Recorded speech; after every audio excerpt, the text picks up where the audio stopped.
Good morning everyone. In the last class we studied about proteins.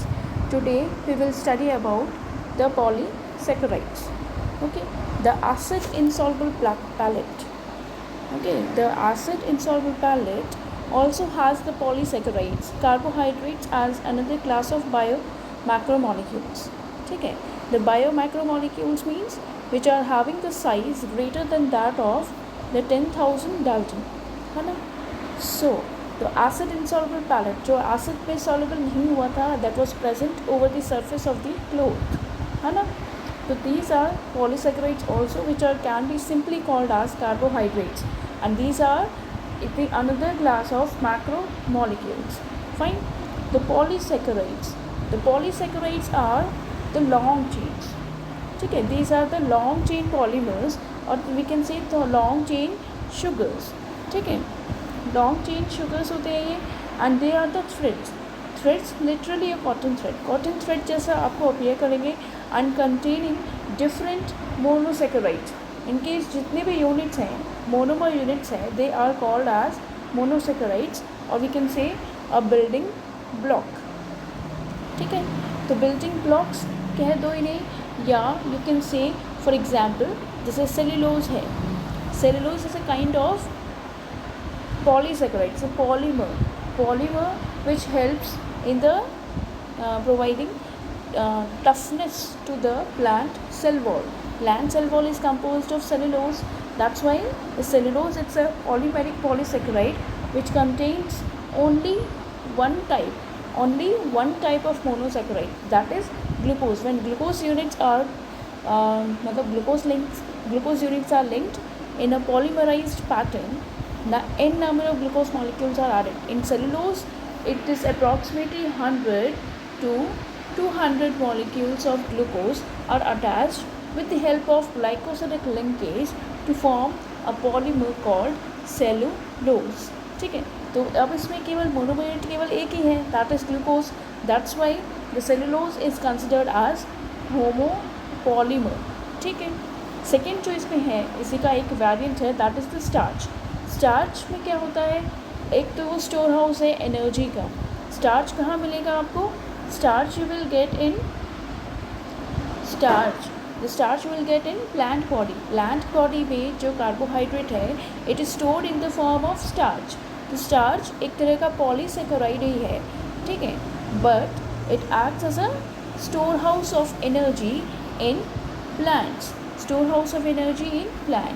But in case of animals, we are having another polymer called as glycogen.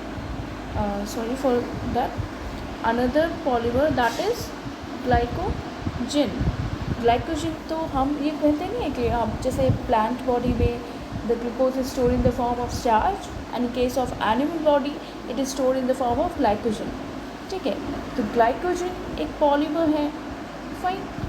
Glycogen is a polymer of glucose. Starch, it contains two types of molecules like glucose and fructose both. ठीक है, and the cellulose, it's a homopolymer which contains 100 to 200 units of glucose. ठीक है, next पे आते हैं हम. The next is what? In a polysaccharide chain. से इसमें एक और पॉलीमर है, that is inulin.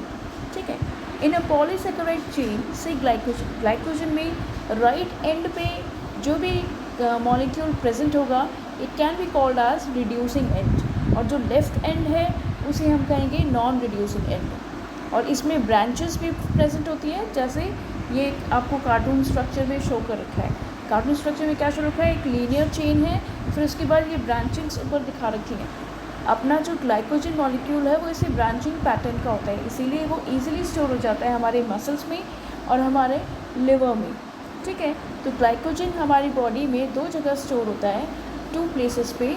One is the liver and one is the our muscles. ठीक है, तो राइट एंड जो है किसी भी यूनिट की, कोई भी पॉलीसैकेराइड चेन है, उसकी right end is called as reducing end, and the left is called non reducing. Reducing का मतलब क्या है, कोई भी मॉलिक्यूल्स अगर रिलीज़ होने हैं, they will release from the right side.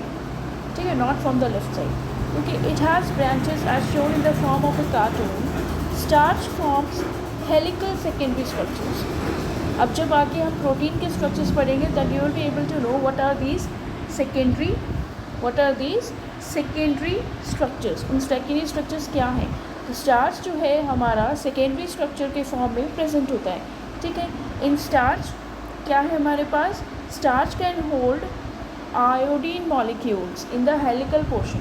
मतलब जो स्टार्च का जो हेलिकल पोर्शन है, इस तरह का आपको हेलिकल पोर्शन मिलेगा, तो इस हेलिकल पोर्शन में स्टार्च जो है आयोडीन को अपने अंदर एब्जॉर्ब कर सकता है, सो मतलब पकड़ के रख सकता है। दैट्स वाई द सेल, अब जो हम जब स्टार्च टेस्ट परफॉर्म करते हैं वी नीड आयोडीन सोल्यूशन। जो आयोडीन सोल्यूशन उसमें डालते हैं तो आयोडीन क्या है? It will form a complex with starch and it appears blue black in colour, ठीक है। सेलुलोज है वो इस तरह का कोई भी नेचर शो नहीं करता क्योंकि they can not hold, because they can not hold iodine, ठीक है। प्लांट सेल वॉल्स हैं, they are made up of cellulose, है ना। प्लांट सेल वॉल है, it is made up of cellulose. Paper जो प्लांट पल्प से बनता है ना, पेपर जो बनेगा प्लांट पल्प से, है ना। पता होगा आप लोगों को पेपर, जो पैपिरस प्लांट है उस पैपिरस प्लांट के हम लीफ पल्प, उनकी जो स्टेम का जो पल्प होता है उससे पेपर को फॉर्म करते हैं, ठीक है। Here the plant cell walls are made up of cellulose. Cellulose it's a kind of homopolymer, ठीक है। Paper made from plant pulp is cellulose. Cotton fibre जो है यहाँ पे कौन सा है? सेलुलोज है।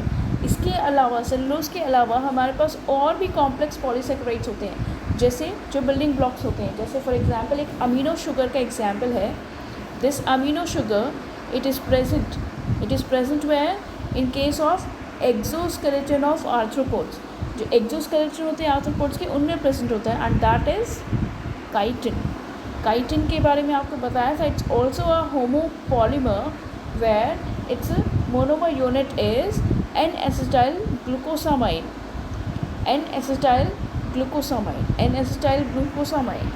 याद रखेंगे इसको, बहुत ही इम्पोर्टेंट है, इसलिए ये लिखा है यहाँ पे ग्लूकोसामाइन, ठीक है। तो after the cellulose we studied about starch, then glycogen, and now we are having the chitin. Chitin जो है बहुत ही कॉम्प्लेक्स शुगर है। It is formed as a result of proteins and carbohydrate units, और इसकी जो सिंपलेस्ट मोनोमर यूनिट है that is N-acetyl glucosamine. और ये जो है काइटिन, ये क्या फॉर्म करता है? इट फॉर्म्स, जो काइटिन है वो क्या फॉर्म करता है? It forms the exoskeleton of arthropod, जिसके कारण वो क्या होते हैं? थोड़े टफ होते हैं। उनके सरफेस को आप टच करेंगे, दे appears very tough in nature, ठीक है, because of the presence of this chitin. ये जो है, वैसे तो बहुत सारे कॉम्प्लेक्स पॉलीसेकेराइड्स हैं, दे आर हेट्रोपॉलीमर्स। जैसे होमोपॉलीमर्स के अगर एग्जाम्पल हम पढ़ें, that is one is the cellulose, second is the glycogen, and both are made up of glucose sub units. अब जो दूसरा हमने पढ़ा एक और, the starch it's a heteropolymer, it contains glucose and fructose both. फिर हमने पढ़ा chitin, and chitin is a monomer, मतलब इसके पास जो होमोपॉलीमर है ये, जिसके जो मोनोमर यूनिट्स हैं वो जनरली कौन से होते हैं? They are the N-acetyl glucosamine, ठीक है। नेक्स्ट जो है न्यूक्लिक एसिड्स। इन न्यूक्लिक एसिड्स के बारे में मैंने आपको पहले ही बता चुका है, और कुछ डिफरेंट यहाँ पे दिया नहीं है, ठीक है। जो यहाँ पर जो एक चीज़ से आपको पता होनी चाहिए वो है, एक तो ये कि ये जो न्यूक्लिक एसिड्स हैं, this nucleic acid it is also a acid insoluble fraction. ये भी एक एसिड इनसॉल्युबल फ्रैक्शन है, ठीक है। ये भी मैक्रोमोलिकुलर फ्रैक्शन में आता है, और उनकी जो बिल्डिंग ब्लॉक्स हैं they are generally the nucleotides. फिर आपको ये भी बताया था कि जो न्यूक्लियोटाइड्स हैं इसमें क्या क्या प्रेजेंट होते हैं? Nucleotide is having a nitrogenous base, pentose sugar and a phosphate group. तो पेंटोज शुगर जो यहाँ पे है, that pentose sugar is actually a macromolecular fraction, मतलब मैक्रोमोलिकुलर फ्रैक्शन है, वो भी एक क्या है? It is also a polysaccharide, ठीक है, वो भी एक पॉलीसेकेराइड ही है। ये सब हम पहले भी पढ़ चुके हैं, फिर भी एक बार रीड कर लेते हैं। The other type of macromolecule that one would find in the acid insoluble fraction of any living tissue is the nucleic acid, and these are polynucleotides, ठीक है। Together with polysaccharide and polypeptides, these comprise the true macromolecular fraction of any living tissue और cell. For nucleic acids, the building block is a nucleotide, and a nucleotide has three chemically distinct components. One is heterocyclic compound, the second is a monosaccharide, and the third a phosphoric acid or phosphate. As you notice in figure हम पहले देख चुके हैं, इसमें heterocyclic compounds जो इसमें present होते हैं generally the nitrogenous compounds adenine, guanine, uracil and cytosine and thymine. ठीक है. अब इसमें जो स्केलेटल हेटेरोसाइक्लिक रिंग है it is known as purine and pyrimidine respectively. The sugar found in polynucleotide is either ribose. Ribose है तो ये किस में प्रेजेंट होगा, आरएनए में. और अगर डीऑक्सीराइबोस है 2-deoxyराइबोस तो वो प्रेजेंट किस में मिलेगा आपको, डीएनए में. नेक्स्ट जो आपको पढ़ना है that is the structure of protein that we will study tomorrow. Okay.